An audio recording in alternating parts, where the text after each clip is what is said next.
We've got an unlikely patriotic call at the start of today's French newspaper review. It comes from a socialist Prime Minister, Karl Brown. Explain to us why.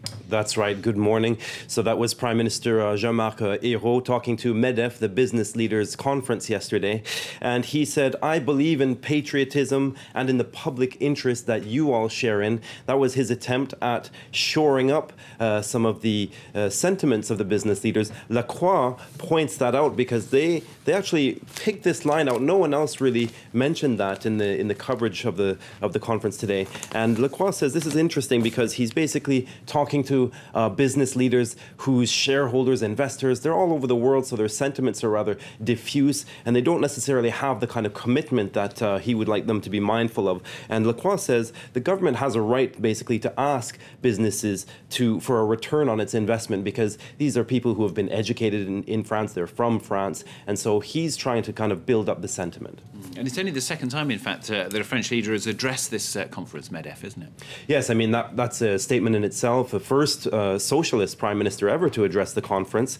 And basically, it's an attempt, really, to calm the waters that were troubled by François Hollande as far as the business leaders were concerned during the presidential campaign, because he obviously made a promise to tax anyone over the income of 1 million euros per year at 75%.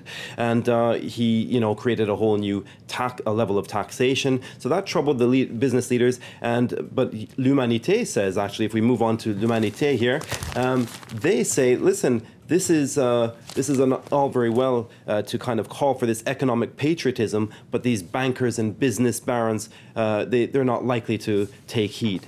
So how disappointed is Le Figaro with the socialist government? Well, you can bet they're very disappointed once again in a socialist government. They say it's a missed opportunity. He didn't make any solid pledges. There is nothing specific, nothing on the cost of hiring, nothing on labor flexibility, nothing at all on tax levels. So they were very disappointed. They didn't really see any substance. And what about this grim story that you pulled out? It's from Le Monde. It's about the elderly in France and the impact of isolation. That's right. Now, Le Monde interviewed a number of people who work for agencies that look after the elderly, did a number of interviews with the elderly themselves, and a number of studies recently have revealed that there's an elevated incidence of suicides among the elderly. One 84-year-old man is quoted as saying, I like silence and darkness. I've been left to my own devices for long enough. The darkness and silence will be fine when the moment comes. He's absolutely untroubled by it. So a whole continuum, really, of the mildly lonely right through to the despairing. And now a couple of stats for you.